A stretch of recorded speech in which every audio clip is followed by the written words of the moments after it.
So what I want to dive into, as we mentioned for today, is our focus is how can we remove restrictive diets for good, okay? We're looking at optimizing our body, optimizing how it functions so we can look at the long-term picture. How can we look at improving the way things are really firing and working for us rather than this constant feeling like we're working against our own body and it's just not responding the same way? That's our big focus for today.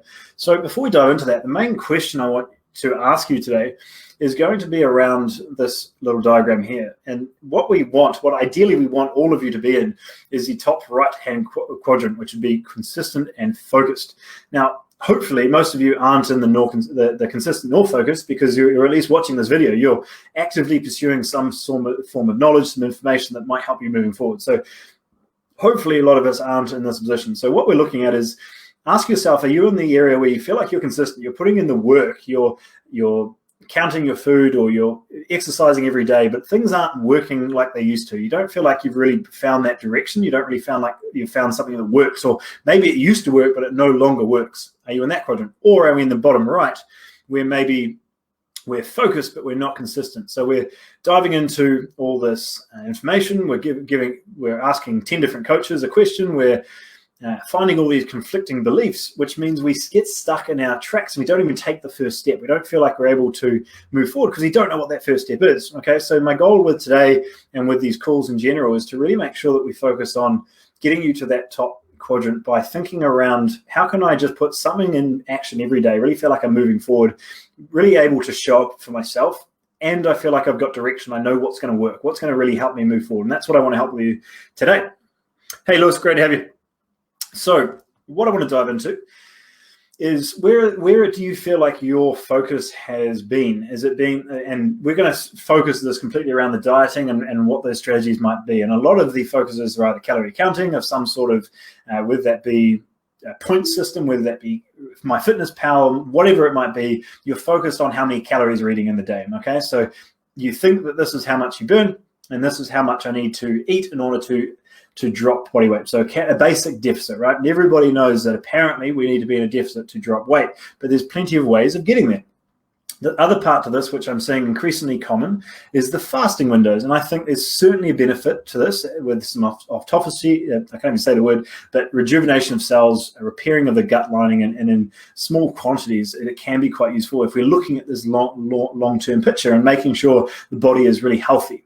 But the problem is we're seeing people fast every single day, and they're using this as an excuse to be lazy in the morning, not have a morning routine. They'll have 10 coffees or even just 2 in the morning, and they'll get to lunchtime and they'll feel like their energy is dipping and diving, or maybe they'll have to restrict their food so much. So what they're doing is not eating all morning, they're not eating all night, and now they're eating within a restricted window of 6 hours, which can be great for all those benefits that I mentioned before. But if that's happening every single day, what happens to your metabolism? Any of these strategies, and this is the big thing I want to get around to you today, guys, is that if you are eating below maintenance, okay, so we're talking about this deficit of calories, you're going to feel, or your body is going to balance out to the level you're now at. So if your metabolism, let's say, and we're going to dive into this, if your metabolism is here and now you're eating at a lower level, I'll bring the screen down. So I think that's coming down. So if we're eating, this is our metabolism here, this is our level, and now we eat at a deficit of say 200-300 calories. That seems a recommendation lately. Now, if we do this every single day all the time, our body is going to try balance that out, right? It wants to keep an equilibrium. So it's going to come down to this level. It's going to suppress our metabolism to work at a lower level. So if we constantly keep bringing it down, we constantly keep bringing our metabolism down. So what we're seeing is that with people dieting and constantly in this restrictive state, is we end up eating 12,000 calories, 1,000 calories, maybe even 900 calories, whatever it might be. And we get stuck there because if we're constantly in this state, we constantly think we can lose weight through dropping calories down, then our body is going to adjust because it's a natural survival mechanism, right? It doesn't want us to be holding a whole ton of muscle and be shredded to the bone, because that fat storage from a survival mechanism is stored energy for the time when we can't eat. So if we're doing these fasting windows all the time and we're restricting down how much we eat and we're constantly in this deficit, our body's like, well, we need to hold on to this now, right? So it becomes more and more stubborn and it doesn't go anywhere. So if you feel like that you're in this state, whether that be through restrictive dieting or fasting or some other measure, this is something I want you to question. This is something you need to look at in order to your way of really moving forward, okay? Paula, great to have you here.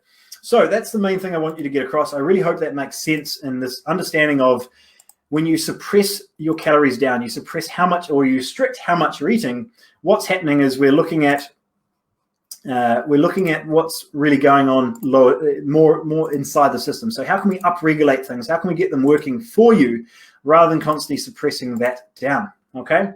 Now, the other part to this is removing full food groups. So maybe this be basically vegetarian, maybe this be carnivore, it may be whatever else. Maybe it be ketogenic. It's another form of removing a full macronutrient.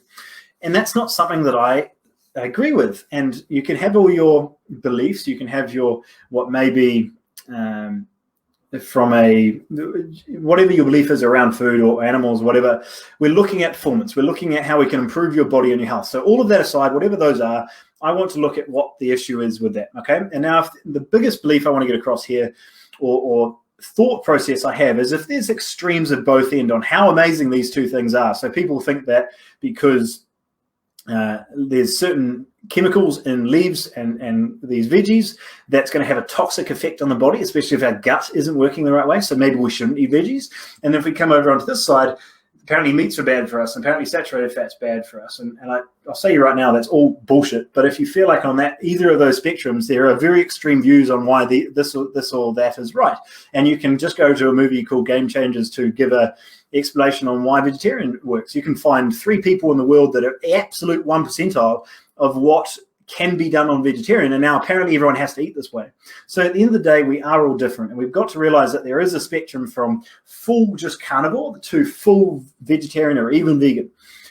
But for 99.9% of people watching this call, you are not at those extremes. We're trying to navigate and try help you find that position where you are in the middle. So we may be, to make this more easy to understand and digest, we're either on a more protein and fat side of the scale, or we're more on a carbohydrate side of the scale. So it doesn't need to be labeled. And this is a big focus around a lot of areas where people hold themselves back, which can be a whole nother conversation. But trying to not have to be, I have to be keto if I don't feel like I'm dieting, or I have to eat paleo and whatever else, and I don't feel like I'm dieting. At the end of the day, if we can give yourself the nutrients that allow your body to work and function the way they should, allow you to have great energy and be able to train and move and function and be mentally sharp the way you really want to show up, now we've got something to really work with. Now we know we've found a way of eating for us. So if I asked someone this question earlier, and I kind of put them on the spot, where I said, which way do you eat? And I just find the best and they have to, apparently this is a societal norm that we have to be, this is how I eat. I eat keto because it's an easy answer, right? Or I eat paleo, that's how I eat. It's like, for me, if someone asks me that question, like, I don't follow a diet. None of our clients follow a diet. They simply have some adjustments to how they eat that works for them. And we start to look deeper into what's happening with their gut. We start to understand, are their hormones working the way they should? Are these things working on their side rather than against them? That is the question at the end of the day. Okay, so what can I eat to fuel my body, fuel my day, really feel like I can show up at my best? That should be your number one question. And if you don't have that, you need to start removing these beliefs as to this set way of dieting. And that's really the biggest one I want to focus on today. So if you have any questions on that, please add them below. But I think that's a really good rant to have around the understanding of what a diet is and this restrictive nature of suppressing everything down, which is not helping you.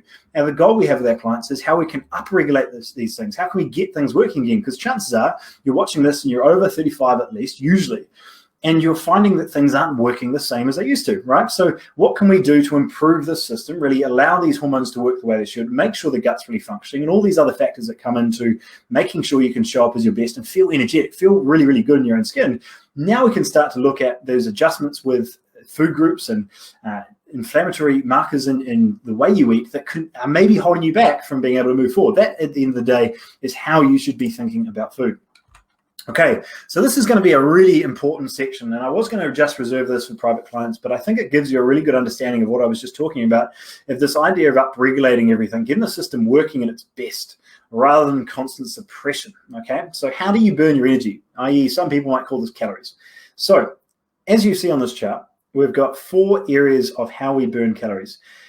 And as you can see, the BMR portion is the massive majority, okay? How do we increase our BMR? And our BMR, as you can see, is our basal metabolic rate. This is what we burn at rest, okay? So if you've been suppressing your systems for a while. You're not weight training, you're not getting any sort of resistance training in to stimulate muscle growth or just maintenance.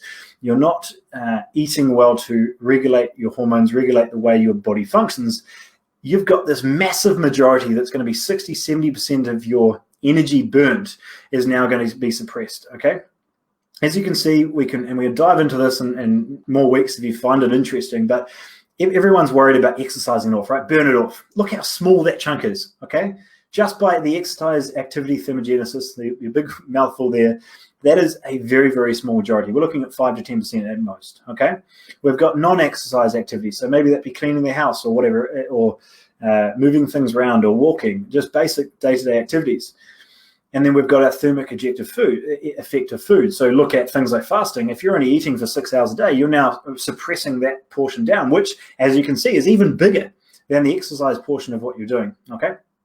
So the biggest part that I want you to focus on here is not exercising more, because you're looking at 5%, not trying to eat in smaller windows, because you're dropping down the thermic effect of food. This basic effect of digesting food is going to burn calories for you. So if we can eat more often during the day, that's actually going to increase our metabolism. So we can eat more, we can enjoy it, and we can burn fat. That's quite a good start, okay?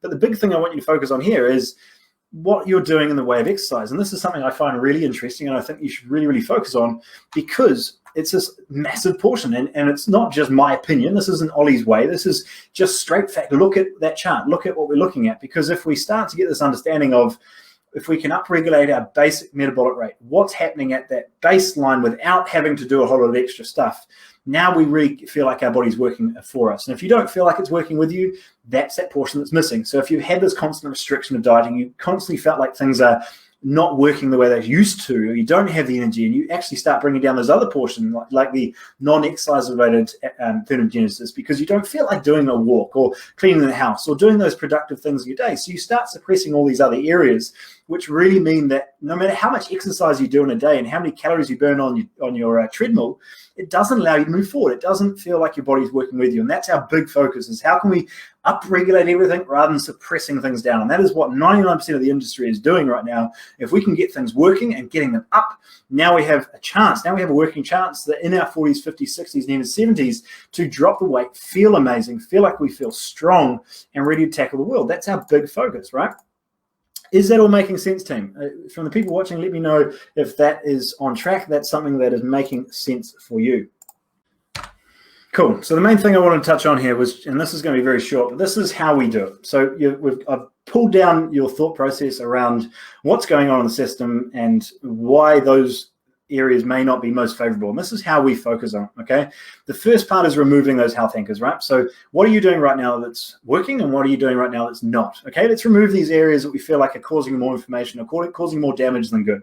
Now we start to look at how we can improve our gut, our hormones, and metabolism through, and very much so, that basal metabolic rate. How can we upregulate what's happening in our body already? Make sure that hormones are on point. What are the nutrients that is missing from our diet to stop these things firing and working for us as much as we should? Recalibrate. Now we start looking at redefining the quality of movement. Rather than running and going on the treadmill for 3 hours, how can we think about what can we do in this 30-minute block to stimulate muscle, stimulate this thermogenic effect long term, to feel like we can burn more from a less time on, or even from if we enjoy putting a ton of effort in, how can we at least just make sure we feel like we're getting the most of that time? We're actually moving forward. Every time we leave the gym, we feel like, yes, we've moved forward. We've built a structure we know is going to work for us. We've got a goal to really move forward. And you know that every time you leave, you feel like you're moving forward. And then the last step we put in here is, how can we tie this to your daily success blueprint? How can we build this path that allows you to show up day in, day out? And if you've been watching some of the posts that I've been putting up over the last couple of weeks, it's very much been around this understanding of bringing it back to the identity level and making those decisions from that person you want to be, and keeping that accountability, keeping that environment, and just that momentum to really put you on that path. And these are the 4 steps that are absolutely breaking the internet right now, with this focus of just simplifying this whole method to really work for you. Be more intelligent about how you're doing this, and not trying to follow these methods that are working for 20-year-olds that don't have any stress in life and anything else to do. And that's very blunt. But where you're at right now, you don't feel like things are working the way they used to. And it needs to be the shift in thinking about how to train smarter, how to eat smarter, how to feel like you're having a great night's sleep and waking up with energy. People don't think that's normal. People don't think that they can get back to that. And it's not normal, right? Nobody is doing it, but it's because they're focusing on so many of the wrong things rather than just building this health-centric focus around moving forward, feeling fit, feeling energetic by building that base properly. And if that's not there, you feel like you're taking caffeine just to go for a walk out in the morning. If you can make a big difference in just that shift, now you start to really move forward. Now you really make a big difference in the person you show up because you're enjoying and nourishing that body you really have. And that is a beautiful, beautiful thing because we're working with our body, not against it. Okay. So that's all I want to touch on today. If you haven't had a call with me yet and you want to go through this process, you want me to apply this whole system to you, I'll chuck a link below and you can book in a call with me at a time that suits and we can go through this full process with you. If you feel like you have been fighting your body, you do feel like you're suppressing these systems or they're just not working the same way, schedule that call in with me. We can go through this full system. We'll pull down those beliefs, we'll pull down the things that are holding you back, and we'll set out a full path for you. Now, if you are a great fit to work with us, then we'll also invite you to go through the system and go through the steps that will be required for you to join our program. But if you're not a good fit, I'll tell you, we'll just be able to give you as much value in that call, as much clarity around what those steps are for you to move forward, and you'll be on your way. So there's nothing to lose and everything to gain on this call. And if you haven't had one with me yet, if you haven't gone through this process, yes, it will be with me, not some sales team. This allows you to get, it's not a sales call, right? And that's the big thing I want to get across is just, it's being able to apply the system to you. If you're working hard and you're putting all this effort in, you should feel like you're getting the most out of it. Okay. So that's all I had for you today. That's all I wanted to touch on. And really, I hope that makes a lot of sense around this awareness of what's happening inside your body. Because if we are working that hard, things should be working with us, right? And if they're not, there's a reason, okay? And success leaves clues. If hundreds of clients are making this difference, if they're being able to make this shift in how their body is working with them, if they feel like things are responding better, they feel like they're waking up with energy, that like a week or two in, people are seeing that difference. And that's really the shift I want to see with people. Making dreary, I have to do this. It's something I get to do. It's something that allows me to show up much better than what I was before. And that constant ability to improve day in, day out shows up in every area of your life. And anyone that understands this holistic approach and this mental side to progressing with your health really understands that. So you can see, I'm sure by now, I am super passionate on this stuff for that very reason. Is it's not about suffering through the process and I only get a cheat meal on Friday or whatever. It's starting to look at how we can really promote the system and really have things working with us because we're looking at the bigger picture. We're starting to take into account those things that are really holding us back, those health angers, those stresses, that lack of sleep, whatever it might be, to really build a bigger picture, because it's not a lack of time, it's a lack of priority, and this is why this is there. Okay, so if there's any other questions, it's great to have you all stick around for this amount of time, and I hope you got a lot out of that. I'm going to stick around for a couple more minutes, like you said. If there's anything else you want to touch on there, I hope that there was certainly some stuff in there that I think you'll take away a lot from, and hopefully just allows a thought process to come about that allows you to enjoy this a bit more, to make a couple shifts, to not feel like you're suffering. And if you do feel like you're stuck, reach out.